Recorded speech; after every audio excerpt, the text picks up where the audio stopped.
de Honduras. Y con el apoyo de todo el equipo que conformamos EduSalud, pues esta noche vamos a tener la oportunidad de escuchar la conferencia, como les repito, el ABC del abordaje del paciente intoxicado. Un espacio académico orientado al fortalecimiento del y sobre todo para la atención oportuna del paciente que ha sufrido algún tipo de intoxicación. Recuerden que es un problema frecuente y de alto impacto en la práctica asistencial. Es un honor contar esta noche con la participación de la doctora Cheyvi Miralda. Les comparto que la doctora Cheyvi estudió y se graduó como médico en la Universidad Nacional Autónoma de Honduras, primero como doctora en medicina y cirugía y posteriormente realizó una subespecialidad en cuidados intensivos pediátricos. Posteriormente, ella realizó una especialidad en toxicología clínica en la Universidad Nacional Autónoma de Nicaragua y además es instructora de reanimación cardiopulmonar pediátrica y neonatal, básica y avanzada, certificada por el grupo de RCP pediátrica y neonatal, avalada por el grupo español de RCP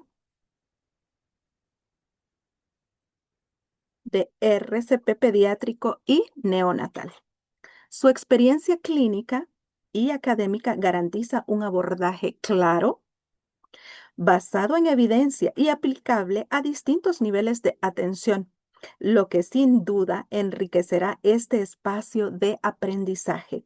Agradecemos su participación y, doctora Shavy, los micrófonos son suyos. Por favor, estimados participantes, recuerden que esta conferencia es tan solo una antesala para Ujú. el diplomado que está próximo en iniciar, que se titula Toxicología Clínica, en donde se abordarán múltiples temáticas referentes a la intoxicación clínica que pueden sufrir pacientes en diferentes situaciones. Doctora Chaibi, los micrófonos son suyos. Muy bien, muchas gracias. Bueno, voy a dar compartir a mi presentación.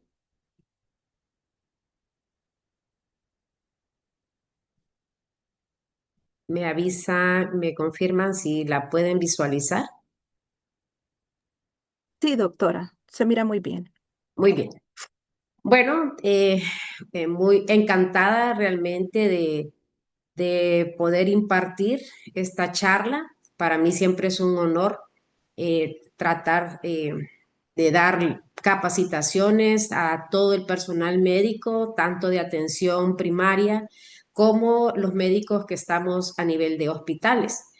Como bien decía la doctora Sigrid, este es un tema en el cual es una temática que ya sabemos que es un problema de salud. Sin embargo, pues prácticamente tenemos 9 años de estar tratando de mejorar muchas de las condiciones en las que evaluábamos en aquel entonces, ¿verdad? Y hace 6 años nos proponíamos de que, si bien es cierto, no todos los médicos tienen la capacidad por X o Y razón de sacar una especialidad en toxicología clínica, pero sí podíamos dar ese acercamiento a través de los diplomados. Y actualmente pues ya llevamos prácticamente 5 años de estar brindando los diplomados de toxicología y sí, déjenme decirle que hemos tenido un antes y un después. Ahora bien, ¿qué es realmente la situación con la que nos encontramos? Es una situación que desafortunadamente tiene una alta mortalidad y esto es debido a que hay un escaso conocimiento de cómo poder abordar estos pacientes. Y como bien lo vamos a ver en el transcurso de la plática o cuando estemos ya en el diplomado, muchas de estas patologías son totalmente prevenibles. En nuestro medio, además, tenemos otras dificultades, otros desafíos, como ser una disponibilidad limitada de los antídotos.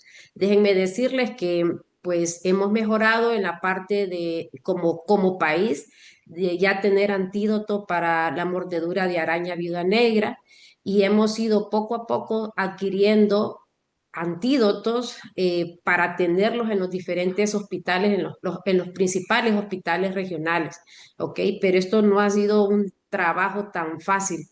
El otro problema con los que nos encontramos es el retraso en las referencias. Muchas veces estos pacientes llegan a un hospital de área, a un hospital regional, hacen las primeras intervenciones, pero tenemos la limitante que no tenemos una ambulancia con una disponibilidad inmediata. Entonces, aquí en toxicología, como en cualquier otra patología, pero aquí en especial, todo es tiempo dependiente. Entonces, mientras más nos tardamos, la evolución de ese paciente se va a ver comprometida. ¿Ok? Y por eso es que tenemos muchos desenlaces desfavorables. Hubo una iniciativa de tener un software a nivel de la Secretaría de Salud donde se registraban cada una de las intoxicaciones a nivel nacional. Desafortunadamente, por la parte de cambios de gobierno, cambio de autoridades, eliminación de programas, perdemos este tipo de iniciativa y vean que hasta la semana 38 del año 2022 es que tenemos publicación, boletín informativo de cómo íbamos en ese entonces. Y vean que les quiero compartir que para esa fecha, para la semana 38, llevábamos un acumulado de 430 casos de mordedura de serpientes y 807 casos de plaguicidas. Y con estos datos hacemos mucho hincapié en el diplomado. El diplomado consta de 4 módulos, de los cuales hay un módulo exclusivo solo en animales ponzoñosos, principalmente mordeduras de serpiente, porque hay mucha desconocimiento cómo detectar o cómo identificar si es una serpiente venenosa o no es venenosa, se encuentran con la incógnita si le pongo o no le pongo el suero antiofídico. Y lo mismo con los plaguicidas. Es una gran cantidad de pacientes intoxicados por plaguicidas, ya sea que lo hagan de una manera intencional o de una manera accidental, pero tenemos mucho miedo de poder hacer ese abordaje inicial, de poder tratarlo, ¿verdad? Entonces, aquí tenemos, o también en este diplomado va a ser un módulo exclusivo solo para hablar de plaguicidas, para que todas esas partes los podamos abordar de una manera más exhaustiva. Hice una pequeña revisión para ver las publicaciones que tenemos al respecto. Encontré 2 publicaciones que son muy buenas, una en la que yo formo parte, pero también encontré otra en la que vean que esta del Hospital Escuela, que fue un estudio descriptivo retrospectivo que se llevó a cabo con la revisión de expedientes de los niños que llegaron a la emergencia de pediatría, con diagnóstico de intoxicación por medicamentos, en un periodo de abril 2019 a abril 2021 y que fue publicado en el año 2023. Entonces, vean aquí, ¿qué cosas son los que nos llaman la atención? Número uno, en el caso de los pacientes con intoxicación por medicamentos, el 77.6% fueron del sexo femenino.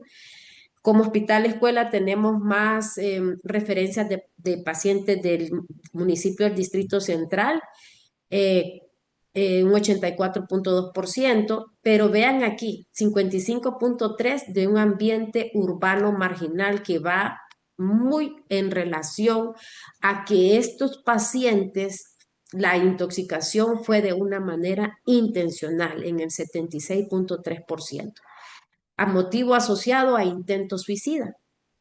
Algo que nos debe de poner a reflexionar en el contexto de que nuestros niños están teniendo ya estas ideas suicidas y el niño más pequeño que por lo menos en mi práctica profesional es un niño de 8 años. Entonces, ¿por qué? porque están siendo afectados por abuso físico, sexual, psicológico pues un abandono de nuestros niños y adolescentes, ¿verdad? Entonces, si ustedes se fijan, el 96% de estos niños tuvieron la intoxicación en su domicilio y prácticamente la mayoría tuvieron acceso a los medicamentos de ellos, ¿verdad? Ya sea propios de medicamentos que ellos ingerían o medicamentos del adulto. Ahora, vean esta otra revisión que encontré. Este es un artículo sobre intoxicaciones agudas por plaguicidas que se llevó a cabo en el Hospital Enrique Aguilar Cerrato de enero de 2010 a diciembre del 2014. Fueron 4 años, eh, y que pues la publicación salió en el año 2016. Ellos captaron en este periodo de tiempo 232 pacientes con diagnóstico de intoxicación por plaguicidas. Y vean aquí que en contraste a la intoxicación por medicamentos, aquí fue el sexo masculino con el que mayor predominó en el 81% de los casos. Pero la media de edad fue de 26 años, o sea, son población que son económicamente activas, ¿no? Y desafortunadamente también el 74% de estas intoxicaciones fue de manera intencional, ¿ok? Y los plaguicidas en este estudio más implicados fueron los bipiridilos y los órganos fosforados. Como les digo, en el diplomado pues hacemos un módulo exclusivo solo para plaguicidas para que entendamos su mecanismo de acción, cuáles son los principales riesgos y cómo debemos de tratar a este tipo de pacientes, porque plaguicidas tenemos intoxicación aguda, pero también podemos tener intoxicaciones crónicas. Ahora, ya teniendo un poquito más claro, ya sabemos que estamos ante un problema de salud pública, ¿ok? Pero en base a mi experiencia, creo que son 4 pilares que debemos de tomar en cuenta.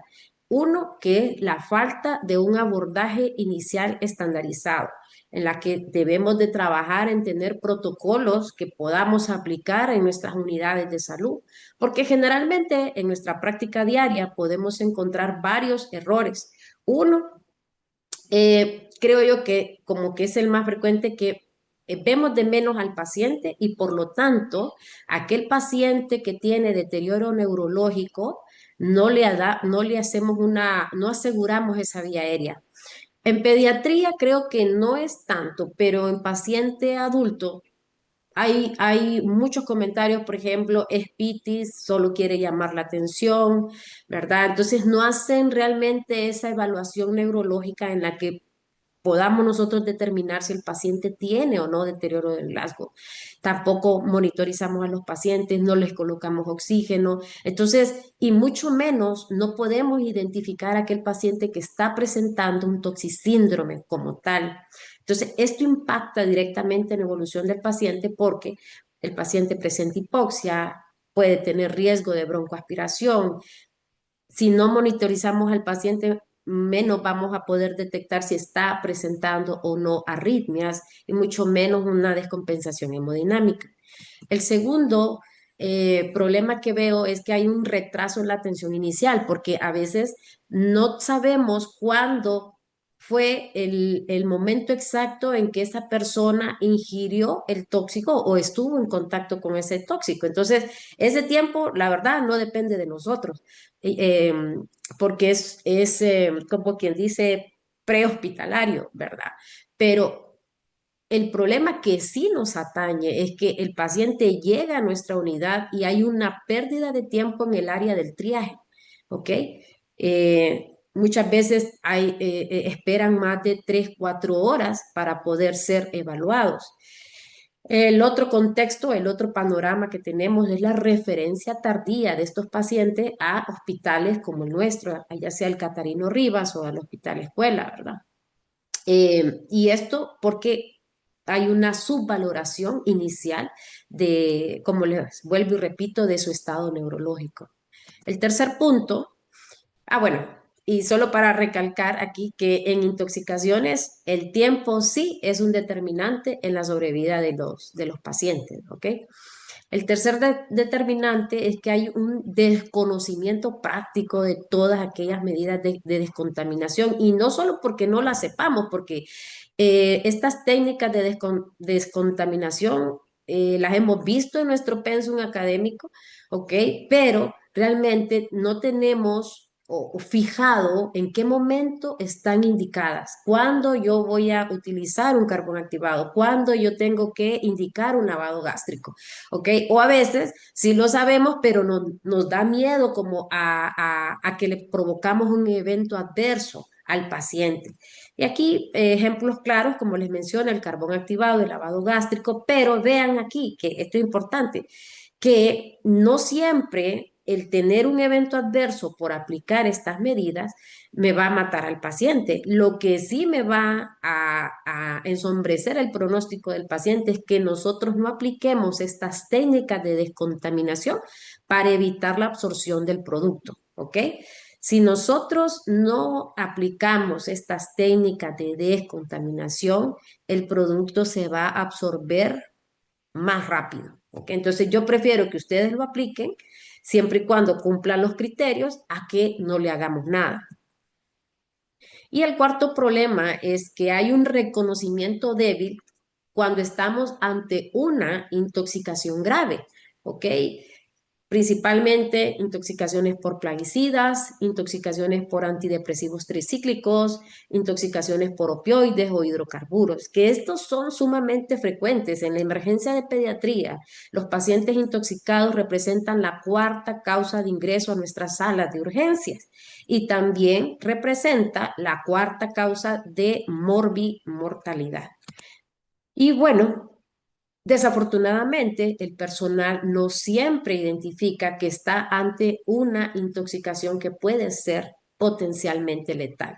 Por ejemplo, yo siempre le digo a mis estudiantes, si no tengo el conocimiento aquí en mi cerebrito, lo puedo tener enfrente, pero no lo voy a poder identificar. Entonces, uno de los objetivos de este diplomado es que ustedes van a tener todos esos conocimientos para poder aplicarlos en el paciente. Ok, entonces, en base a esto, también es un punto importante que el tener el conocimiento no siempre es suficiente, ¿ok? Yo lo que debo de asegurar es que lo que se debe de hacer se haga, ¿ok? Que son dos aspectos muy diferentes. Y bueno, lo primero que tenemos que hacer, como en cualquier otro contexto, es la seguridad nuestra, ¿ok? Nosotros como personal de salud, el personal de enfermería, tiene que utilizar el equipo de protección personal. Si estamos ante una intoxicación por plaguicidas, pues tenemos que utilizar los guantes de nitrilo, pero siempre usar nuestra bata, nuestra mascarilla, nuestros guantes, porque al final nosotros, si desconocemos el tipo de tóxico, hay muchos tóxicos que se pueden em, eh, eh, transmitir, por así decirlo, con solo el contacto. ¿Ok? Y en el caso, siempre es importante que nosotros tenemos que retirar el tóxico del paciente, ya sea quitándole la ropa contaminada, bañar con abundante agua y jabón al paciente o irrigar con abundante agua los ojos, ¿verdad? Las uñas a nivel interdigital. Muchas veces esta parte nosotros no la hacemos, la hace el personal de enfermería, pero nosotros tenemos la obligación de asegurarnos que esa enfermera esté con su equipo de protección personal. Y luego, el paso, ya una vez que tenemos asegurada nuestra área, el paso número uno es la vía aérea, ¿ok? Entonces aquí, todo paciente intoxicado que tenga deterioro de su estado de Glasgow, menos de 8, paciente que está desaturado, que está en hipoxia, que presente convulsiones persistentes, es un paciente que yo tengo que proteger esa vía aérea. Para proteger esa vía aérea en nuestras unidades tenemos que tener asegurado tener una bolsa autoinflable, la mascarilla, que tengamos disponibilidad de oxígeno, los diferentes tubos endotraqueales, un laringoscopio con sus ambas palas, curvas y rectas, y también los medicamentos para inducir el protocolo para sedación, ¿ok? También su sonda de aspirar, como pueden ver ustedes aquí en la imagen, ¿ok? Mientras estamos preparando todo el equipo para proteger esa vía aérea, al paciente nosotros podemos apoyarlo con cualquier dispositivo de oxigenoterapia, oxígeno, mascarilla, reservorio, mientras preparamos todo y luego ya protegemos esa vía aérea, ¿ok? Vuelvo y repito, paciente con deterioro de Glasgow, paciente con presencia de convulsiones, paciente que nos llega desaturado, tenemos que proteger esa vía aérea. Y luego, al mismo tiempo, si el patrón respiratorio de ese paciente es inadecuado o está en un contexto de hipersecreción o de presión respiratoria, tenemos que también proteger esa vía aérea. Como vuelvo y repito, podemos utilizar cualquiera de estos dispositivos de oxigenoterapia, desde mascarilla reservorio hasta un oxígeno en alto flujo, si así lo consideramos, pero si el paciente tiene un Glasgow menor de 8, es intubación. Y esto es concomitante, ¿verdad? Estoy protegiendo vía aérea y también estoy canalizando a mi paciente. Tengo que tener una vía periférica para poder iniciar el manejo. Muchos de estos pacientes llegan con datos de choque hipovolémico.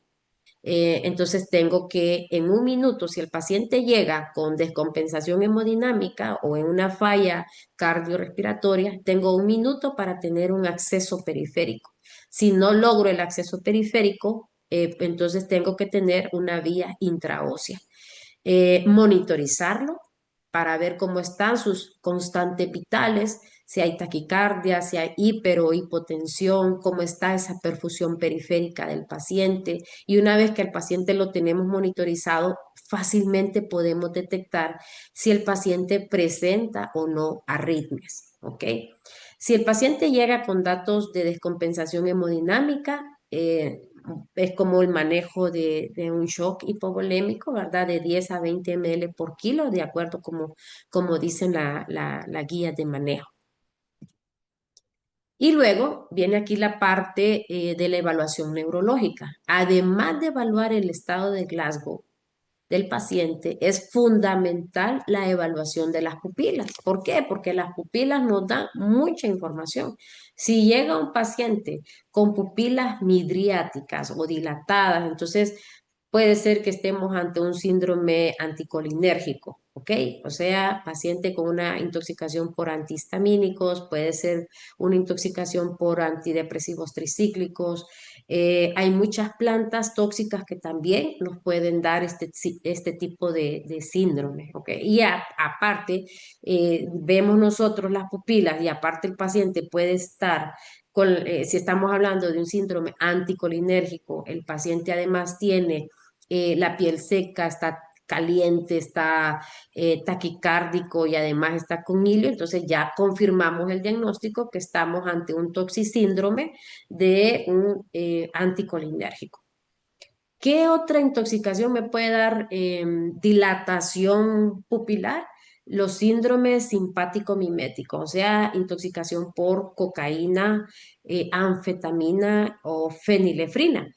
Entonces, aquí en pediatría es muy frecuente tener pacientes intoxicados con síndrome simpático mimético por esos medicamentos antigripales que tienen fenilefrina. Entonces, muchas veces este paciente, además de tener dilatación pupilar, pues va a tener, al contrario, sí va a tener taquicardia, va a estar hipertenso, va a tener fiebre y además va a tener sudoración profusa. Entonces el paciente, si estaba con un cuadro respiratorio, empiezan con tratamiento con descongestionantes, antigripales que tienen fenilefrina, y el paciente empieza con ese cuadro. Por eso es importante que nosotros, si el niño ya llega muy comprometido porque hacen fiebres de 39,5, muchas veces 40, no por el proceso respiratorio, sino que por la intoxicación de este tipo de productos. Entonces, en los niños menores de 5 años tratamos de no dar productos antigripales que tengan fenilefrina, a menos que el paciente esté sumamente comprometido, pero tenemos que ser bien empáticos con la mamá o con el encargado de darle el medicamento al niño, cuál es la dosis. Em, a ver, otra intoxicación que me podría dar midriasis, por ejemplo, son los alucinógenos. Actualmente tenemos muchas drogas sintéticas como las LSD, que son mucho más potentes que las drogas que normalmente nosotros conocemos, como la marihuana, la cocaína, ¿verdad? Y todas estas, que también nos pueden dar dilatación pupilar. Por el contrario, si encontramos un paciente con miosis, entonces podemos encontrarnos con intoxicación por órganos fosforados, que, como los plaguicidas o los carbamatos, ¿verdad? Entonces entran en el síndrome colinérgico, ¿ok? También algunos opioides nos pueden dar las pupilas mióticas, como la intoxicación por fentanilo, que actualmente pues tenemos eh, el abuso, ¿verdad?, el fentanilo en tabletas. Para el año 2022, 20, sí, 2022-2023 fallecieron 7 jóvenes entre 18 y 24 años que llegaron al hospital escuela intoxicados por fentanilo, fentanilo en tabletas que lo estaban adquiriendo pues en algunos centros de recreación. Entonces, cada vez más también tenemos ese tipo de pacientes intoxicados jóvenes por drogas ilícitas, ¿verdad? Entonces, también el diplomado pues más o menos les orienta cuáles son el tipo de pruebas que deben ustedes de solicitar ante este tipo de pacientes. ¿Qué más? Bueno, esto en cuanto a las pupilas. Si el paciente presenta convulsiones, pues tenemos que tratar las convulsiones. Generalmente utilizamos diazepam o midazolam para el tratar las convulsiones y damos el tratamiento tal cual sin estar esperando resultados de confirmación del tóxico. Permítanme.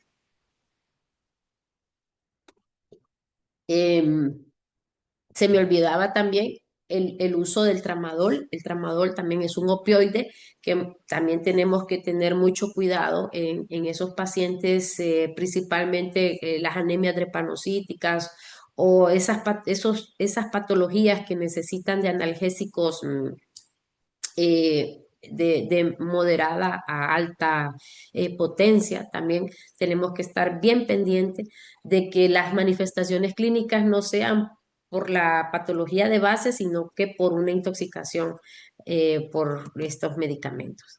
Entonces, lo otro, el paso número 5 es la exposición. Miren, pues, cuando nos llega el paciente, tenemos que aprender nosotros a oler características, porque hay muchos pacientes que llegan intoxicados. Por ejemplo, en este caso, este es un bebé, este es un lactantito de 7 meses de edad que llega con cuadro de diarrea, vómitos. Lo sobaron, lo purgaron y como estaba con fiebre, también le aplicaron alcohol, ¿ok?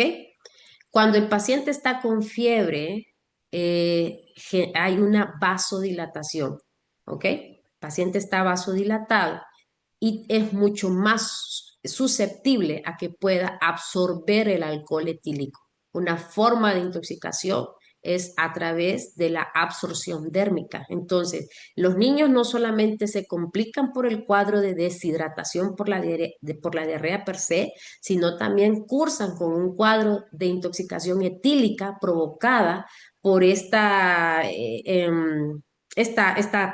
maniobra o técnica que generalmente utilizan cuando los soban o los purgan. También hay muchas plantas que nos pueden causar intoxicación. Entonces tenemos el apazote, tenemos el anís, ¿ok? Entonces tenemos que aprender a abordar esa otra parte, ¿verdad? Preguntar qué tipo de plantas o lo ha estado dándole test. Tenemos que preguntar cómo ha preparado ese té. Un ejemplo claro, puedo decirlo con el anís. El anís vienen unas estrellitas. Cuando usted prepara en 1 litro de agua 5 estrellitas de anís, pues no hay ningún problema. El problema es cuando prepara una mano de estrellitas de anís en un vaso con agua. Entonces la concentración del producto es mucho mayor. Y este tipo de test lo utilizan muchísimo para cuando el niño supuestamente tiene cólico o que está distendido, que para los gases, y al final el niño presenta una intoxicación por este tipo de producto. Entonces hay que indagar por todo, ¿verdad? Cuando nos encontramos con estos cuadros, porque a veces vienen con cuadro de diarrea y vómitos, pero tenemos que indagar si le han estado dando test, si lo han estado rociando, etcétera. También hay muchas lesiones provocadas por picaduras, ya sea de abejas, de avispas, de hormigas, etcétera, que también un paciente puede desencadenar un shock anafiláctico de acuerdo a este tipo de accidente, ¿verdad? El contacto también con plantas o la ingesta muchas veces de medicamentos, también eso es parte del abordaje del paciente intoxicado. Mordedura de serpientes, también cuando decimos que es una mordedura por una serpiente venenosa y cuando puede ser una serpiente no venenosa. Muchos tienen experiencia, principalmente los que trabajan en el Hospital de Tocoa, el Hospital de San Francisco, en el Hospital del Sur, que tienen mucho contacto con Barba María, ya saben, se ponen pilas, saben que tienen que administrar el suero antiofídico en el menor tiempo posible para evitar llegar a una fasiotomía. Pero ¿qué es lo que sucede? Que desafortunadamente estos pacientes viven en montañas y en una publicación, cuando tengamos el diplomado, vamos a hablar más al respecto. Eh, en la publicación que hice de mi tesis sobre mordedura de serpientes en niños, ¿cuál era el principal desafío que teníamos? Era que estos pacientes se tardaban casi 4 horas para llegar a una unidad de salud. En 4 horas ese tóxico ya está más que distribuido en todo el organismo. Entonces prácticamente los pacientes llegaban con los cambios, todos los cambios, incluso con manifestaciones hemorrágicas importantes. Y en esta diapositiva, que es una recién nacida con una mordedura de serpiente también, la pregunta es, ¿le pongo o no le pongo suero antiofídico a una recién nacida?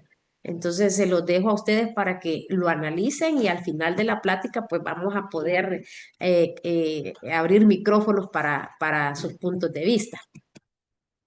Y bueno, lo otro que importante que debemos nosotros siempre estar claro cuando estamos ante una intoxicación grave. Órgano fosforado es una intoxicación grave. Tenemos que manejarla como tal, ¿verdad? Desde el momento de que si hay una paciente o un paciente que ingirió gramoxone o intoxicación por paraquat, sabemos que va a tener lesiones en esa mucosa oral, tenemos que darle el apoyo, ¿verdad? Un dispositivo de oxigenoterapia. Recordemos que esto no es, no voy a tener las manifestaciones letales de una manera inicial, sino que posteriormente. Pero hay otro tipo de intoxicaciones que sí voy a tener inestabilidad hemodinámica, sí voy a tener la presencia de arritmias como los antidepresivos tricíclicos, ¿verdad? Sí voy a tener convulsiones como por ejemplo una intoxicación por cocaína en adolescentes, ¿ok? Entonces, y para todo esto yo tengo que hacer las intervenciones independientemente si tengo o no tengo el antídoto, ¿ok? O exámenes de laboratorio para confirmarlo.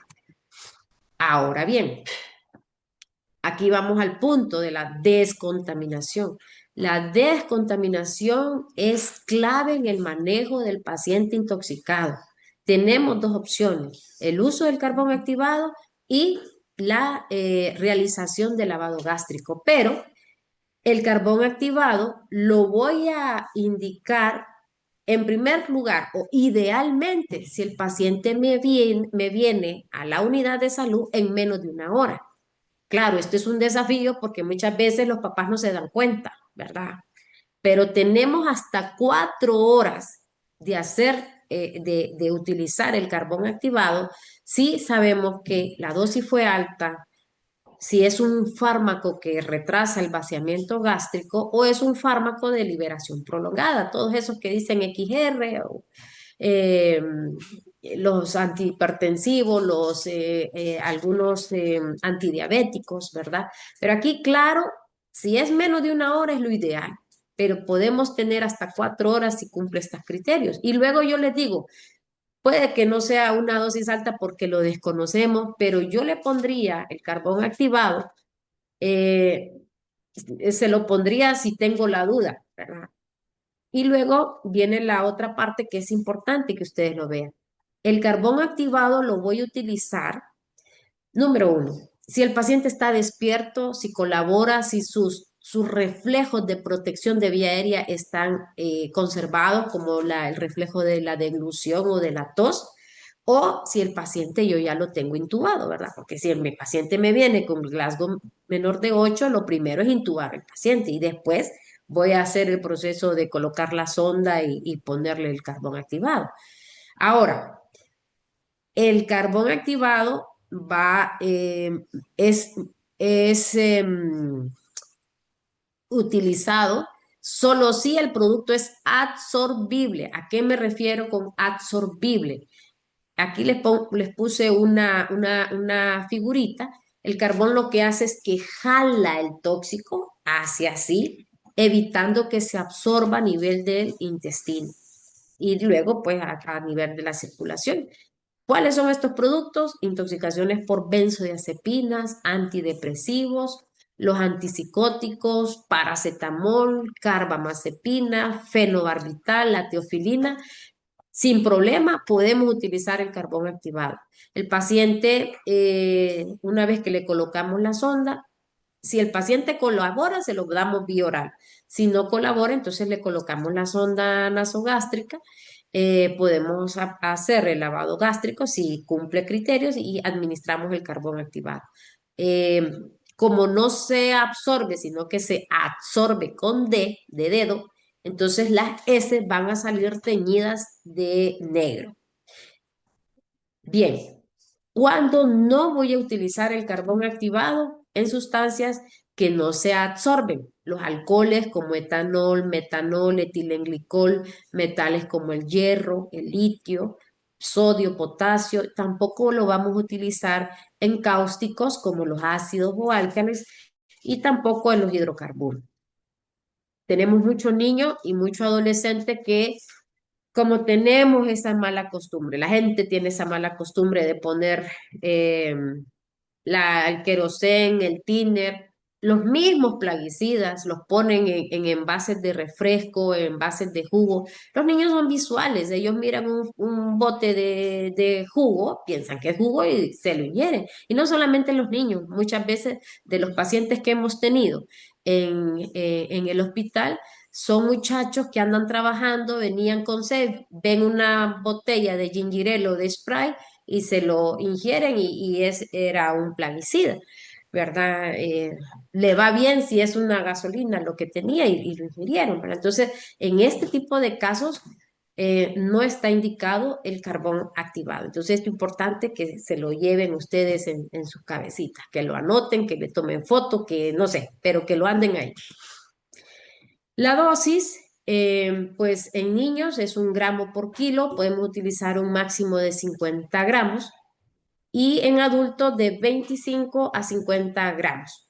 Ahora bien, esta es una medida selectiva, no es una receta de cocina que a todo le voy a poner yo carbón activado, sino que es una medida que si cumple el criterio del tiempo, si cumple el criterio si es un producto absorbente, yo puedo utilizarlo. Ahora bien, el carbón activado solo está indicado en pacientes que están estables o que tienen una vía aérea protegida. ¿Ok? Y la vamos a utilizar si estamos en esa ventana terapéutica, sin que esto retrase el ABC que acabamos de mencionar. Y esa ventana terapéutica, vuelvo y les digo, son 4 horas, ¿ok? Si ya mi paciente llegó 12 horas después, ya no tiene ningún sentido, ya ese producto ya está más que absorbido y lo único que podemos hacer es tratar las complicaciones de esa intoxicación. Ahora, el lavado gástrico también es una técnica que nosotros vemos si tiene sus indicaciones. Una contraindicación son los álcalis o los álcalis ácidos. No vamos a hacer lavado gástrico. Tampoco le vamos a colocar la sonda nasogástrica a aquel paciente que tiene antecedente de varices esofágicas, por ejemplo, ¿verdad? Porque más bien podemos causar un daño que beneficio. Eh, Idealmente podemos colocar al paciente en decúbito lateral izquierdo y siempre respetando la capacidad gástrica de acuerdo al tipo de paciente. En los niños, 5 ml por kilo cada vez que nosotros administramos, o en adultos, 250 ml de solución cada vez que nosotros administramos esa solución.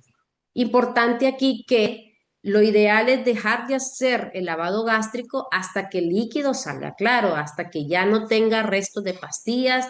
Si el líquido salía anaranjado, pues ahora tiene que salir claro, ¿verdad? Entonces, en recién nacidos podemos hacerlo, perdón, en lactantitos podemos hacerlo hasta utilizar una cantidad máxima de 500 mililitros.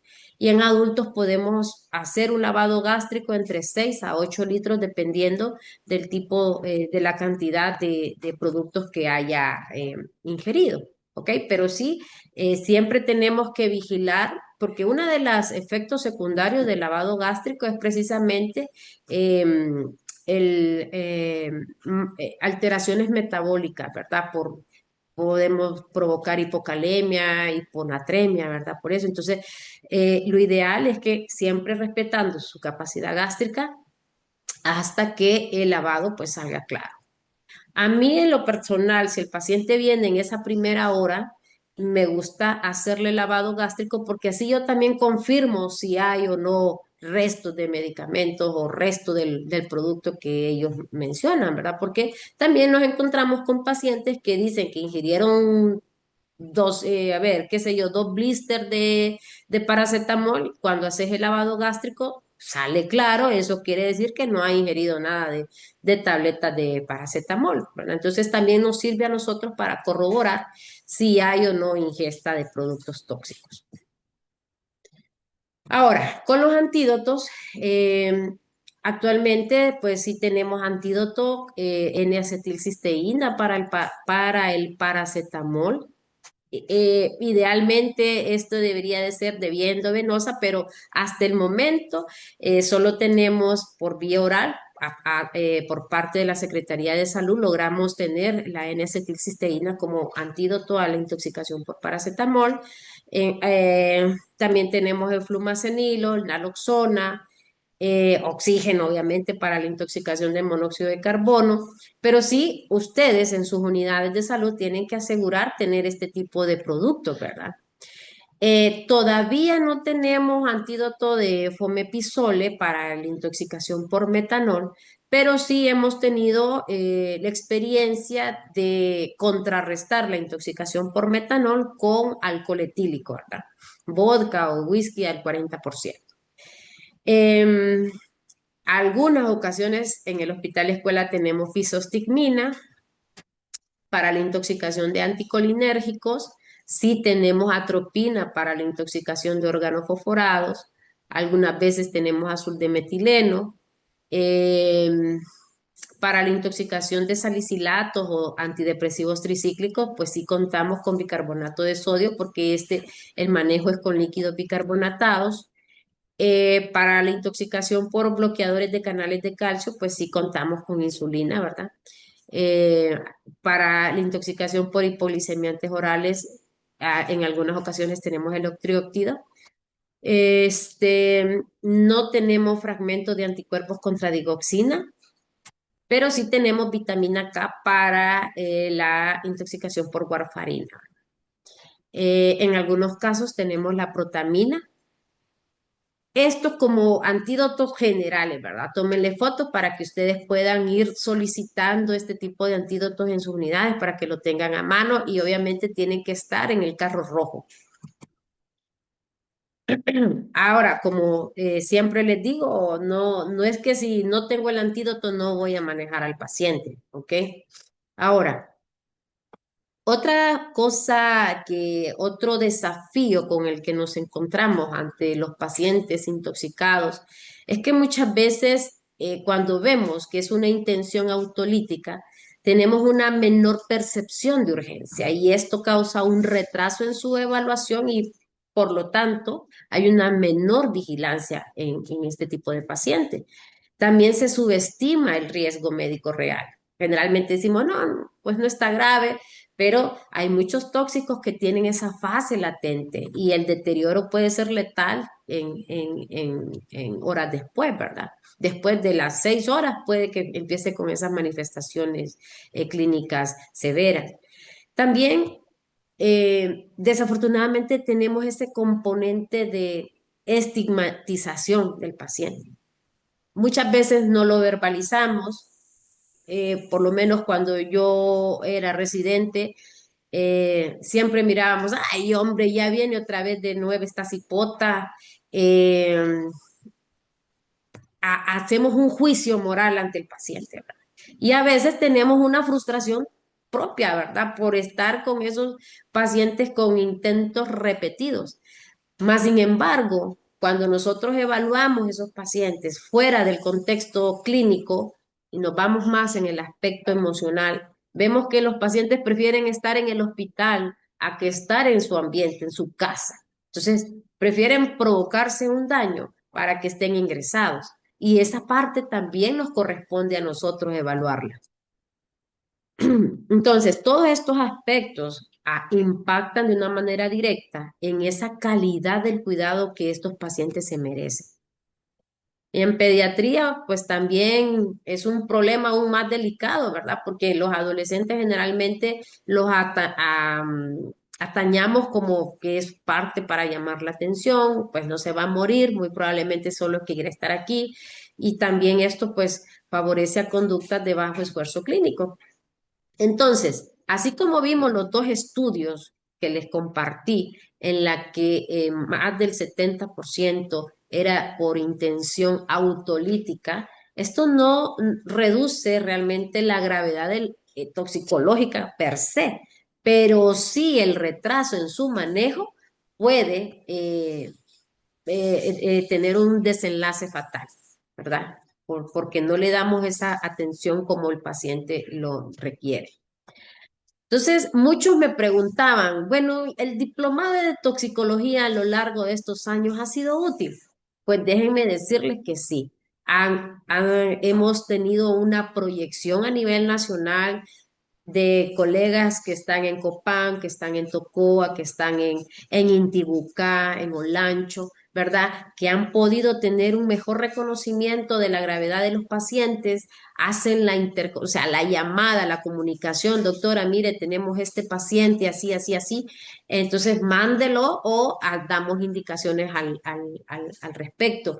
Muchos ya hacen un mejor uso de las medidas de descontaminación y por lo tanto una mejor aplicación de este ABC toxicológico, ¿verdad? Entonces, hemos mejorado esta situación. Sin embargo, todavía no podemos decir que vamos a disminuir la mortalidad porque desafortunadamente existen problemas que son estructurales, que no dependen de nosotros como tal, sino que desde el punto de vista de gestión administrativa, ¿verdad?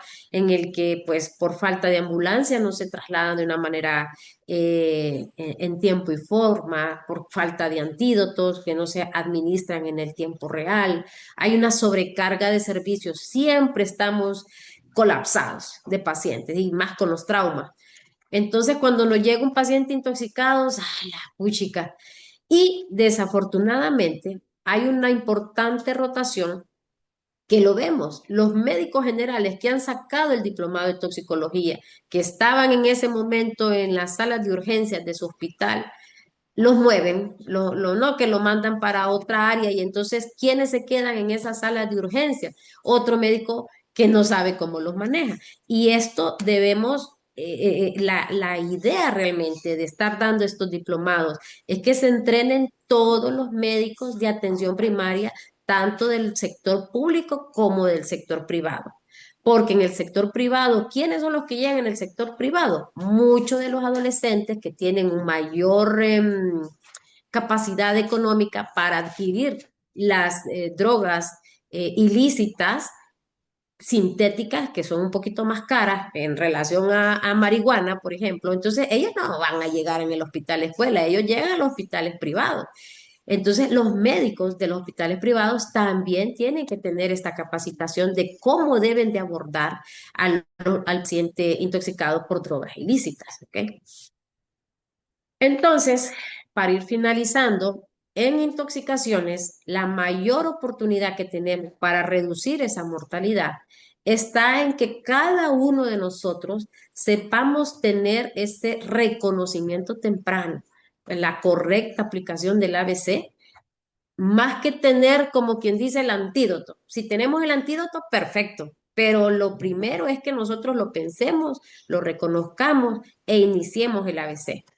La intencionalidad, si el paciente lo hizo intencional o no, ese no es criterio para iniciar nuestro manejo, ¿verdad? Sino que debemos de dar siempre calidad de atención a nuestros pacientes.